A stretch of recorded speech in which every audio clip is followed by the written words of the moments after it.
Follow Name Explain on Instagram, Twitter, and TikTok, as well as joining my Facebook group, Friends of Name Explain, where you can chat with myself and many other name nerds. Check out the links down below.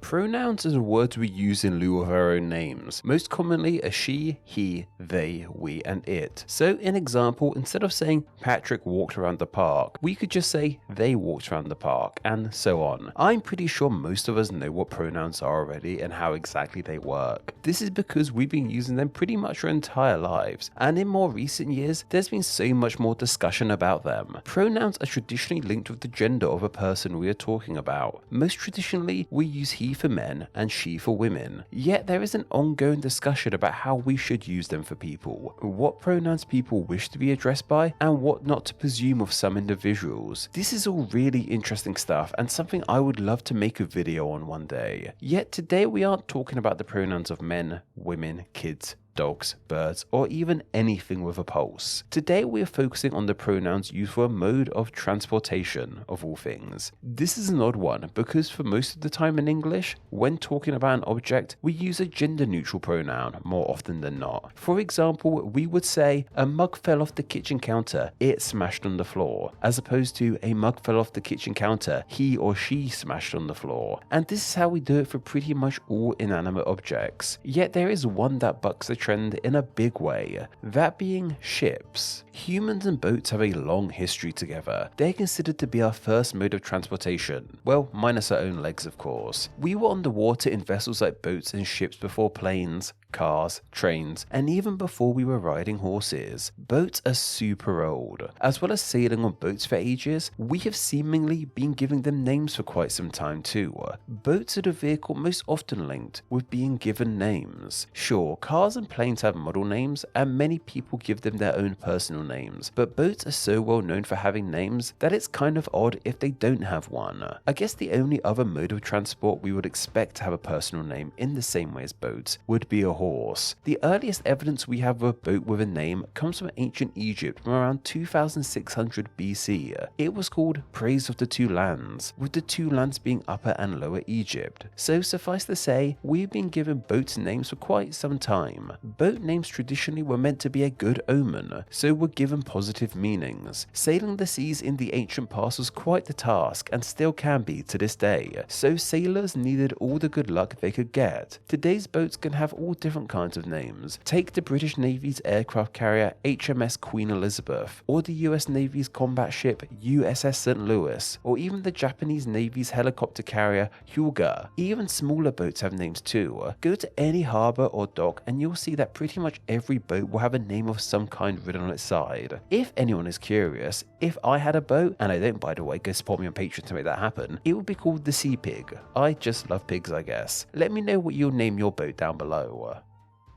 Anyway, as well as boats being given names, we also tend to use a pronoun with them too. But unlike their actual names, there doesn't seem to be as much flexibility when it comes to choosing a pronoun for a ship. By and large, ships are referred to as she. This is odd for a couple of reasons. First off, because we don't use pronouns with inanimate objects in pretty much any other situation, unless we have a personal connection with them, more on that later. And odd because we only tend to use she, like it's a huge boat. Why can't it be a they or a he? So in example, when talking about a ship, people would say things like, is she seaworthy, or her sails are in mint condition, and this is kind of just normal and not really questioned. I live in a city in the UK which has a huge naval connection, so I've met many people who work in the Navy, and they will talk about their ships with she's without thinking twice. It's very much ingrained into the English language and culture, especially for people who work on or around ships. The use of feminine language around ships extends beyond just the use of she and her pronouns for them too.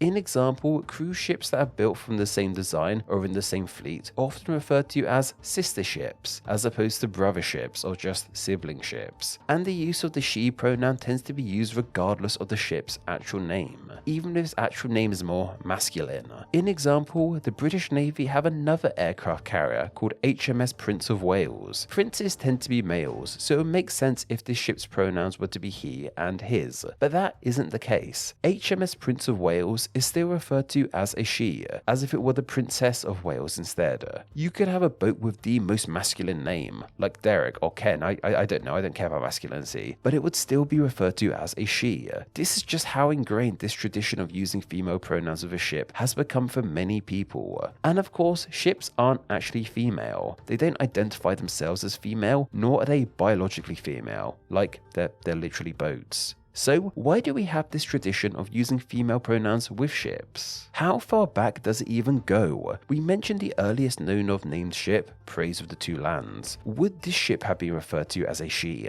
Well, we don't know. Evidence of that doesn't seem to have been recorded. But using female pronouns for ships does seem to be something we've been doing since the ancient past. This is because the two leading theories on the matter as to why we do this comes from the ancient past. One of these theories relates to the gender of ancient languages. While not all that present in English, many languages have gendered words. For example, in French, many words have a gender linked with them. This was the case with the Roman language of Latin too. The Latin word for ship is navus, which yes also gave us the terms of navigate, navigation, and navigator. And this is a feminine noun. As this is a feminine noun, it is logically thought to be why ships would be referred to as she's. What also helps this theory is the fact that the Greek word for ship, naus, is also female in gender too. This word gave us the modern term of nautical too.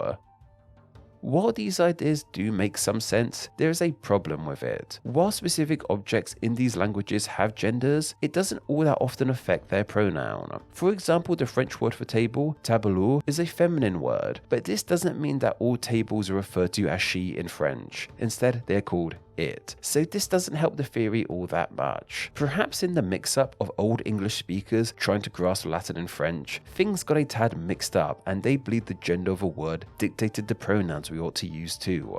The second theory is that ships acquired female pronouns due to the fact they became linked with various female figures. As previously mentioned, the sea is a harsh thing, and ancient sailors needed all the protection they could get. This possibly resulted in ships becoming deeply linked with mothers. Mothers tended to be the parent who protected and guided us through life, and many sailors relied on their ships to protect them and guide them through rough waters. From this perspective, it is easy to see where the link between female pronouns and ships could have derived from. As well as female mothers protecting ships, sailors looked to female goddesses for safety. In the ancient past, gods were seen as playing a huge role in dictating the lives of ordinary people. So many in ancient Rome or Greece would have named their ships after female gods in hopes that it would protect them and give them safer passage. This in turn resulted in the ships having female pronouns. What you may be thinking, however, is that the most well-known of Greek water god, Poseidon, isn't female, but instead a man. While this is true, the Greeks, and in turn the Romans, had a huge selection of water-based gods, many of them female. Take Doris, one of their gods of the sea, and the likes of Cymopolia, one of Poseidon's daughters and goddess of giant storm waves. There were a ton of female water goddesses the Greeks could have chosen from.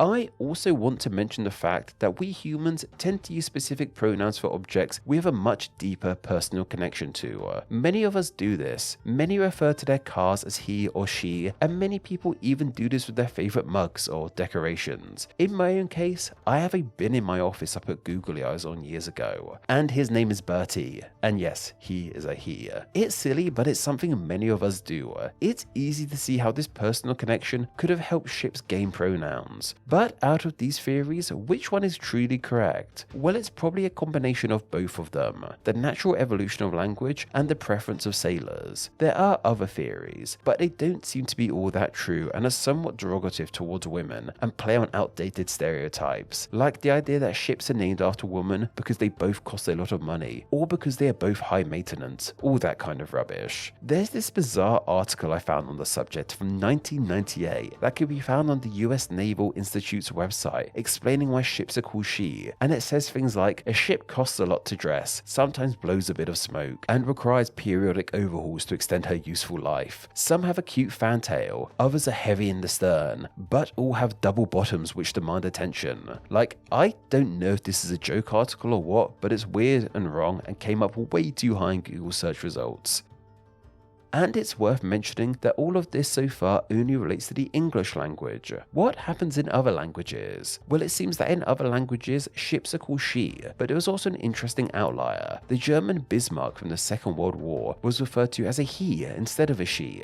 This was all in the past. What about today? A ship still being referred to as she in this day and age? Well, like with the pronouns we use for people, the pronouns we use for ships is being examined more and more. Many are deciding to abandon the use of the she pronoun in regards to ships and instead going with more gender neutral options. For example, in 2019, the Scottish Maritime Museum stopped using she and started using it instead. They said this was due to a larger changing language and how we use words. The British Navy, however, said that they will continue to use female pronouns for their ships. What's also interesting is that popular shipping industry newspaper, the Lloyd's Register of Shipping, have decided to stop using she and instead gone with it. Suffice to say, what pronouns are used in regards to ships is a big talking point. Perhaps it's time we start thinking more about the pronouns that we all use for ships. This video topic was suggested by Grey Computer over on my Patreon. Every Wednesday, I put up a video request post over on my Patreon for my awesome patrons to leave video ideas on. I then pick one of those ideas to be turned into a video the following Wednesday. So if you have a great idea for a Name Explain video and wish to enjoy Name Explain videos ad-free, as well as get exclusive content and your name at the end of these videos, then why not support the channel on Patreon? It takes just $1 a month to help the channel in a huge way and gets you all of these amazing benefits. Visit patreon.com/nameexplain or click the link down below. Name Explain depends on viewers like yourself supporting the channel financially on Patreon, so a huge thank you to everyone who does. Donating just $1 a month helps the channel amazingly and gets you bonuses including ad-free videos, exclusive content, the power to request ideas to be made into actual Name Explain videos, and your name at the end of the video with all these awesome people. Visit patreon.com/nameexplain or click the link down below to find out how you too can support the channel. Thank you. Thanks for reaching the end of the video. Why not watch another and subscribe to keep up to date on all things Name Explain. You can find myself on Instagram where I'm NameExplainYT and join the Facebook group Friends of Name Explain to talk with myself and other name nerds. All that will be linked down below. Anyway, I hope you enjoyed this video and once again, thank you all so much.